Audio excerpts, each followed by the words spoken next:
Hello everyone. यार वैसे आज का सेशन तो ना मैं लाने वाला था आर्ट एंड कल्चर के ऊपर, लेकिन मैंने सोचा थोड़ा ना कम रह जाएगा तो मैंने और क्वेश्चन ऐड करे हैं। अब ये सेशन जीके जीएस के लिए मैंने बोल दिया कि जा भाई तू जीके जीएस वाली उसमें जा, सीरीज में जा। अब हम शुरू करते हैं। भाई अपना पहला क्वेश्चन क्या है, देखो। हमारा पहला क्वेश्चन कहता है कि Madhubani painting is related to which state. कौन सी स्टेट से रिलेटेड है मधुबनी? ये देख रहे हो, ये मधुबनी पेंटिंग है, ठीक है। ये रिलेटेड है बिहार से। अच्छा, और किसी पेंटिंग के नाम याद आ रहे? एक मैंने सुना है मंडला पेंटिंग, ये भी बड़ी फेमस है। मंडला, मंडला और एक फाड़, ये भी है PHAD। इसके अलावा एक तंजौर पेंटिंग भी है, ये भी बड़ी फेमस है। और इसके अलावा एक कलमकारी, इसके बारे में तो हमने बात भी करी थी अभी अपने पिछले PYQ में। जिसने नहीं देखे भाई जाके देखना।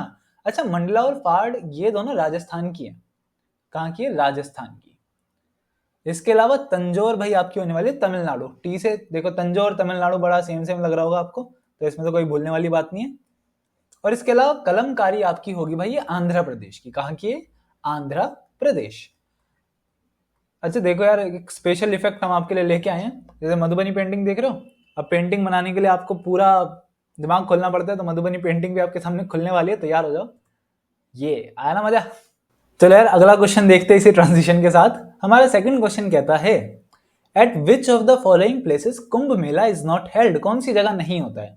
अब देखो, आपको बताओ कुंभ मेला सबसे ज्यादा भीड़ भाड़ वाला मेला होता है, वही जगह है जहाँ पे दो भाई खो जाते हैं, है ना। मेरे करण अर्जुन खो गए हैं, तो ये वही जगह है। हरिद्वार, तो यहाँ पे तो नहीं लगेगा। हरिद्वार के अलावा शायद नासिक में भी लगता है, तो ये इसका आंसर ये भी नहीं होगा। प्रयागराज में भी लगता है, तो ये भी नहीं होगा। मतलब हमारा आंसर है वाराणसी। वाराणसी में कुंभ मेला नहीं लगता है। तो कौन सी जगह लगता है भाई? उज्जैन में लगता है। कौन सी जगह? उज्जैन। ये देख रहे हो, ये है कुंभ मेला, ठीक है। अब यहाँ इतनी भीड़ होती है कि लोग ना बिल्कुल तितर बितर हो जाते हैं, बिल्कुल इस फोटो की तरह, कुछ इस तरीके से, ठीक है। चलो यार आगे बढ़ते हैं हम क्वेश्चन नंबर थर्ड पे। हमारा थर्ड क्वेश्चन क्या होता है यार, ये अलग ही विजुअल इफेक्ट डाले हुए हैं मजा आ रहा है। थर्ड क्वेश्चन देखो क्या है। Losoong is a festival which is celebrated. भाई लॉसोंग हमने बात करी थी हमारे फेस्टिवल वाले उसमें, आप जाके देखो जिसने नहीं देखी है। पूरी की पूरी एक नॉर्थ स्टेट्स के ऊपर वीडियो आई हुई है, जो बाकी स्टेट्स के ऊपर भी आने वाली है। इसका आंसर है सिक्किम। सिक्किम में लोसोंग फेस्टिवल होता है। अच्छा, इसके अलावा शायद अगर याद होगा, सिक्किम में दो और होते हैं लोसोंग के साथ साथ। एक हमने याद किया था सागा दावा, और सागा दावा के अलावा था लोसर। ये दोनों भी सिक्किम में होते हैं, सागा दावा और लोसर। अच्छा यार, एक कोई केरला का भी बता दो। केरला का क्या है? क्या केरला का ओणम है? ओणम, ONAM, ओणम। और उसके अलावा आंध्र प्रदेश, सॉरी अरुणाचल प्रदेश, हाँ अरुणाचल प्रदेश का क्या न्योकम है? न्योकुम, यस। तो ये हैं हमारे। और तिब्बत का जिसको देखना है भाई जाके देखना, पूरी की पूरी वीडियो आई हुई है, मैंने बता दिया आपको, उसमें सारी चीजें मिल जाएंगी आपको नॉर्थ इंडियन फेस्टिवल्स के ऊपर। चलो आगे बढ़ते हैं हम question number fourth. Fourth question कहता है, who amongst the following is not a Kathak artist. कौन कथक आर्टिस्ट नहीं है? नॉट आ गया, तो नॉट में जिसको पता होगा वो साफ आंसर लगा देगा, किशन महाराज कथक आर्टिस्ट नहीं है। भाई बिरजू महाराज भी हमारे कथक आर्टिस्ट हैं, लच्छू महाराज भी, सितारा देवी, ये तीनों हमारे कथक आर्टिस्ट है। और मेरे को एक दो नाम और याद आ रहे, जैसे बिन ददिन, इसका नाम अगर आपने सुना हो, महाराज, महाराज, ये भी हमारे कथक आर्टिस्ट है। और इसके अलावा दमयंती, ये भी बड़े फेमस हमारी कथक आर्टिस्ट हैं, ठीक है। ये हमारे दोनों कथक आर्टिस्ट हैं। इनके अलावा जो मुझे नाम याद आ रहे थे भाई मैंने बता दिया। अगले क्वेश्चन की तरफ बढ़ते हैं। पांचवा क्वेश्चन कहता है, the dance which is not classical.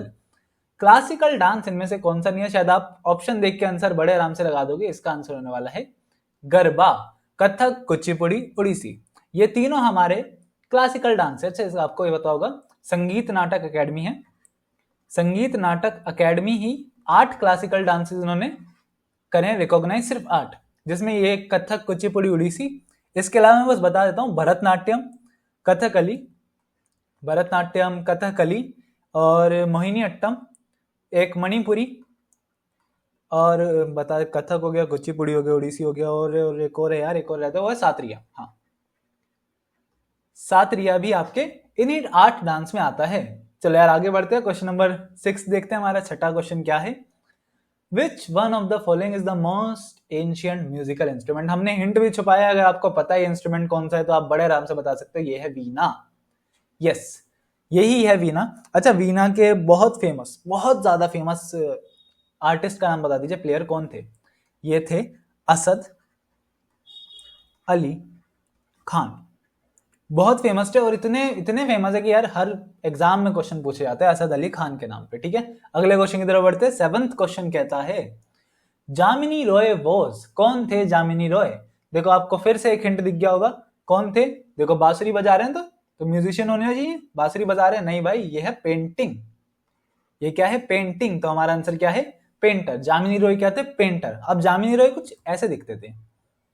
Yes, अरे अरे अरे अरे अरे भाई शांत शांत शांत। ठीक है, जामिनी रॉय कुछ ऐसे दिखते थे, ये पेंटिंग से ज्यादा दूर रह नहीं सकते इसलिए पेंटिंग के पास चले गए। चले यार 8वां क्वेश्चन देखते हैं यार, क्या ही चल रहा है। हाँ, 8वां क्वेश्चन कहता है who painted the famous Mona Lisa? Mona Lisa किसने बनाई है? ये मोनालिसा वही हंसती हुई लड़की है जो सबको पता है, सबने नाम सुना होगा। ये बनाई है लियोनार्दो दा विंची ने। हाँ यस, लियोनार्दो दा विंची। अभी मैं लियोनेल मेसी बोलने वाला था इसे। लियोनार्दो दा विंची ने बनाई है मोनालिसा। अच्छा, इनके एक और फेमस वो थी पेंटिंग, अभी रिसेंटली आपको पता होगा वो हुआ है ओलंपिक्स, है ना? ओलंपिक्स कहाँ हुए हैं सभी कमेंट करके बता दो। ठीक है, वहां पे ना अभी उन्होंने जब वो हो रही थी सेरेमनी, हो रही थी स्टार्टिंग सेरेमनी, तो उन्होंने एक पेंटिंग को डिपिक्ट करने की कोशिश की थी, उसको हम बोलते हैं द लास्ट सपर। ये वहां पे उन्होंने कुछ मतलब डिपिक्ट करने की कोशिश की थी, कुछ लोग हायर किए थे, तो बड़ी कंट्रोवर्सी चल रही थी इसके ऊपर। तो ये भी किसने बनाई है? ये भी लियोनार्दो दा विंची ने बनाई है। चलो यार आगे बढ़ते हैं क्वेश्चन नंबर 9 पे। 9th क्वेश्चन कहता है the first Indian lady to climb on Mount Everest top. ये सबको पता होगा क्योंकि हमारी एनसीईआरटी में इतना बड़ा चैप्टर था सिर्फ इनके ऊपर। इनका नाम है बछेंद्री पाल। इन्होंने सबसे मतलब फर्स्ट इंडियन लेडी थी जो एवरेस्ट के टॉप तक गई थी। ठीक है, चलो यार हम बढ़ते हैं अपना आगे। अच्छा हाँ, एक और चीज याद आ रही है मुझे इनसे, इनको ना वो भी मिला था हमारा 3rd हाईएस्ट सिविलियन, कौन सा? पद्म भूषण। भूषण, यस, ये हमारा 3rd हाईएस्ट सिविलियन अवार्ड होता है, इतना याद रखना। पद्म भूषण भी इन्हें मिला है। 10वां क्वेश्चन देखते क्या कहता है। ये कहते हैं Dronacharya award is given in recognition of, किस चीज के रिकॉग्निशन में होता है द्रोणाचार्य? अच्छा, द्रोणाचार्य आप सबको पता होगा कि कौन थे, शायद मुझे बताने की जरूरत नहीं है। तो भाई आपके द्रोणाचार्य जी गुरु थे। ठीक है, जो शायद वो सिखाते थे, देखो शिष्या तो देते थे वो सब ने, शिक्षा तो देते थे, शिक्षा कह रहा हूँ यार, शिक्षा तो देते थे वो सबको। आप शिक्षा देते थे, लेकिन आपने एक स्टोरी भी सुनी होगी कि उन्होंने एक स्टूडेंट का अंगूठा मांग लिया था क्योंकि वो बहुत ज्यादा स्किल्ड थे। ठीक है, तो बेसिकली ये सिखाते थे स्पोर्ट्स के बारे में, आर्चरी। देखा होगा अर्जुन सब इन्हीं से सीखे। तो यही है हमारे गुरु द्रोणाचार्य जो स्पोर्ट्स के बारे में सिखाते थे। तो इसका आंसर भी होगा best coaching in sports. Coaching की बात हो रही है, सिखाने की बात हो रही है, किसमें? स्पोर्ट्स में। चलो, ये महाभारत से रिलेटेड थे, ये भी मैं आपको बता देता हूँ किससे हैं, महाभारत से। अरे देख रहे हो नीचे, यही है हमारा गुरु द्रोणाचार्य अवार्ड। चलो आगे बढ़ते हैं।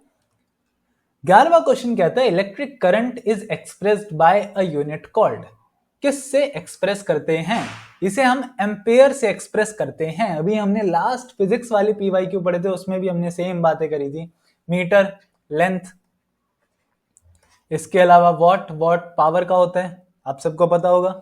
और जूल, जूल भी बताने की जरूरत नहीं है, जूल होता है आपका वर्क डन का या फिर एनर्जी का। ये दोनों का होता है जूल। ये सारी वो ऐसा यूनिट है जो आपको याद होनी चाहिए और आपकी टिप्स पे होनी चाहिए, सारी की सारी यूनिट्स। चलो यार आगे बढ़ते हैं, हम अपना देखते हैं कि हमारा अगला क्वेश्चन क्या है।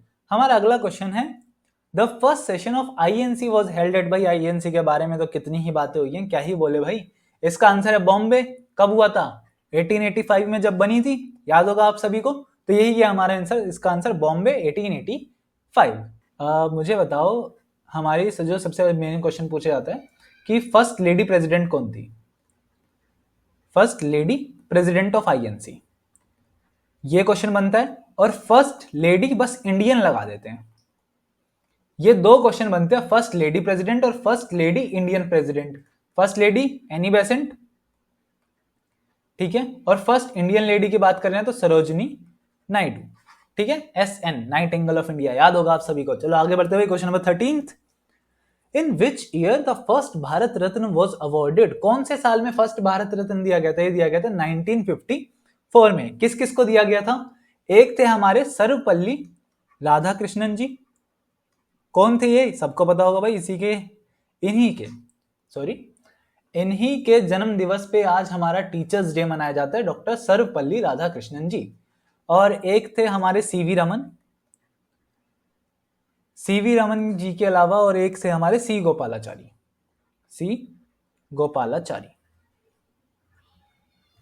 तो ये थे हमारे 3 अवॉर्डीज ऑफ भारत रत्न, जो सबसे पहली बार दिया गया था 1954 में। अच्छा, ये हमारे फर्स्ट वाइस प्रेसिडेंट भी थे।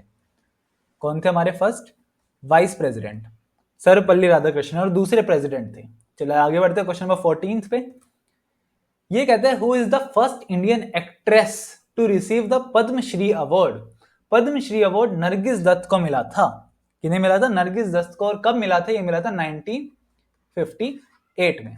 ठीक है भाई, चलो आगे बढ़ते हैं। क्वेश्चन नंबर 15 देखते हैं क्या कहता है। Which award is given for excellence in sport? अभी बात करी थी भाई स्पोर्ट्स में एक्सीलेंस, आप सबको पता होगा अर्जुन अवार्ड मिलता है। कौन सा अवार्ड मिलता है? ये अर्जुन अवार्ड मिलता है एक्सीलेंस इन स्पोर्ट्स में। अच्छा, ये जमनालाल बजाज अवार्ड ये मिलता है आपको जब आप गांधीयन वैल्यू फॉलो करते हैं। कौन सी?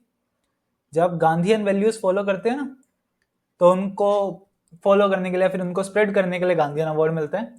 टैगोर अवार्ड भी होता है ये भाई। टैगोर अवार्ड आपको मिलता है ये कल्चरल हार्मोनी के लिए। किसके लिए? कल्चरल हार्मोनी के लिए। Harmony, yes. और मूर्ति देवी अवार्ड आपको मिलता है लिटरेरी अवार्ड। ये कैसा अवार्ड होता है? एक लिटरेरी अवार्ड होता है। ये इंडियन ऑथर्स को मिलता है उनके अच्छे काम के लिए। ठीक है भाई, आगे बढ़ते हैं। क्वेश्चन नंबर 16 देखते हैं क्या कहता है। How thick is the lithosphere?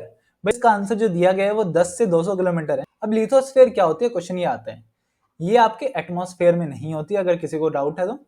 ये आपके सरफेस पे होती है। ठीक है, सरफेस में 3 लेयर्स होती है। कौन कौन सी? एक होती है आपका कोर के ऊपर होता है मेंटल, और उसके ऊपर होते हैं क्रस्ट। और क्रस्ट के अंदर कौन सी आती है? क्रस्ट के अंदर ही आती है आपकी लिथोस्फेयर। ठीक है भाई, आगे बढ़ते हैं हम। Question number 17, chemical formula of magnesium oxide. अब मैग्नीशियम ऑक्साइड ये होता है Mg और ये होता है O। ऑक्सीजन के पास, ऑक्सीजन को ना अपना इलेक्ट्रॉनिक कॉन्फ़िगरेशन पूरा करने के लिए 2 इलेक्ट्रॉन चाहिए होते हैं, और मैग्नीशियम के पास 2 इलेक्ट्रॉन होते हैं। तो ये 2 इसे दे देगा और ये 2 ले लेगा। किससे? इससे ले लेगा। तो क्या होगा? जब ये ले लेगा तो Mg और O दोनों आपस में बॉन्ड बना लेंगे, और Mg के पास आ जाएगा 2 पॉजिटिव का चार्ज और इसके ऊपर आ जाएगा 2 नेगेटिव का चार्ज। बस, तो इसलिए हमारा आंसर क्या होगा? MgO। ये थी थोड़ी सी साइंस चाहिए। 3 छोटा आएगा, 2 भी छोटा आएगा और ये 2 भी छोटा आएगा। भाई लिखने विखने में थोड़ी गलतियां हो जाती है, कोई नहीं है। 18वां क्वेश्चन देखते हैं क्या है। The constitution forbids employment of children below the age of dash in dangerous job like factories and mines. अच्छा, ये जब मैं छोटा था ना, मुझे लगता था कि 18 साल से पहले तक तुम कर ही नहीं सकते हो ये काम। लेकिन जब बाद में चीजें पढ़ी, जब पता चला कि नहीं भाई 18 नहीं है, वो एज है 14। कौन सी एज है भाई? वो 14। फिल इन द ब्लैंक कर दिया भाई हमने 14। क्यों? क्योंकि आपके कॉन्स्टिट्यूशन में क्या लिखा हुआ है कि 6 से 14 साल तक के बच्चों को फ्री एंड कंपलसरी एजुकेशन मिलेगी, है ना। और इसके ऊपर के बच्चे काम करने लायक होते हैं तो उन्हें काम करने के लिए भेज दो। मतलब ये नहीं है वो काम करने जा सकते अपनी मर्जी पे। अगर उनकी मर्जी होगी, आप उनसे जबरदस्ती काम नहीं करवा सकते हैं। ठीक है, चलो आगे बढ़ते हैं। क्वेश्चन नंबर 19 देखते हैं क्या है। Which of the following is not a natural fiber? Fibre, yes fibre.